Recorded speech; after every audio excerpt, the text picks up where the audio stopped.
পৃথিবীতে দুটো জিনিস আজও মাপা যায়নি, এক মায়ের মমতার গভীরতা, আর দুই বাবার ক্ষমতার উচ্চতা। সন্তান যতই বড় হয়ে যাক না কেন, তার জন্য মায়ের আঁচল কখনো ছোট মনে হয় না। একজন পিতা নিম গাছের মতো হন। হ্যাঁ, নিম গাছের পাতা হয়তো তেতো, কিন্তু ছায়া সবসময় ঠান্ডা। ঠিক সেরকমই বাবার কথাগুলো হয়তো অনেক সময় শুনতে খারাপ লাগে, কিন্তু নিজে রোদে পুড়েও তিনি সবসময় তোমার মাথায় ছাতা ধরে থাকেন। দুঃখ কিসের, প্রাণ খুলে হাসুন, সবার জীবনেই সমস্যা আছে। ভালো খারাপ তো একটা দৃষ্টিভঙ্গি।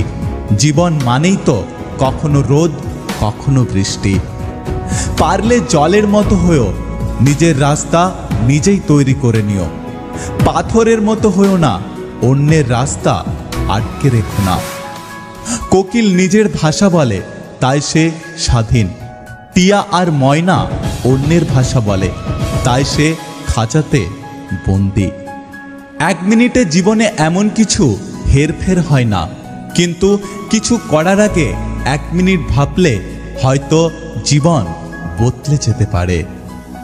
জল যদি মর্যাদা ভাঙে তাহলে তা বিনাশ হয়, কিন্তু শব্দ যদি তার মর্যাদা ভাঙে তাহলে হয় সর্বনাশ। ফুল ফুটে ঝরে গেলে যেমন আর দ্বিতীয়বার ফুটতে পারে না, সেরকমই একটা খারাপ কথা মুখ থেকে বেরিয়ে গেলে সেটাকে আর ফেরত নেওয়া যায় না। আমাদের কান দুটো আর মুখ একটা, কেন জানো? যাতে আমরা একটা কথা বললে অন্তত দুটো কথা শুনি। আমরা ঘুমিয়ে স্বপ্ন দেখি, কিন্তু ওপরওয়ালা আমাদের প্রত্যেক দিন ঘুম থেকে জাগিয়ে দেয়, যাতে আমরা সেই স্বপ্ন পূরণ করতে পারি। প্রত্যেকটা ঘুড়ি জানে যে শেষ অবধি হয়তো মাটিতেই পড়তে হবে, কিন্তু তার আগে একবার অন্তত আকাশ ছুঁতে হবে।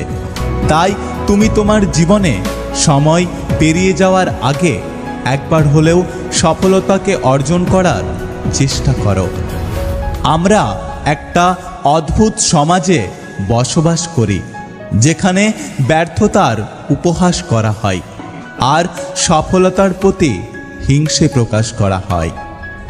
কোটি কোটি মানুষের ভিড়ে মাত্র কয়েকজন ব্যক্তি ইতিহাস রচনা করতে পারেন, আর তারাই ইতিহাস গড়তে পারেন যারা সমালোচনাকে ভয় পায় না। যদি ভিডিওটি ভালো লাগে পাশে থাকবেন, আর হ্যাঁ, নিজের খেয়াল অবশ্যই রাখবেন। দেখা হচ্ছে পরের ভিডিওতে, ততক্ষণ সুস্থ থাকবেন।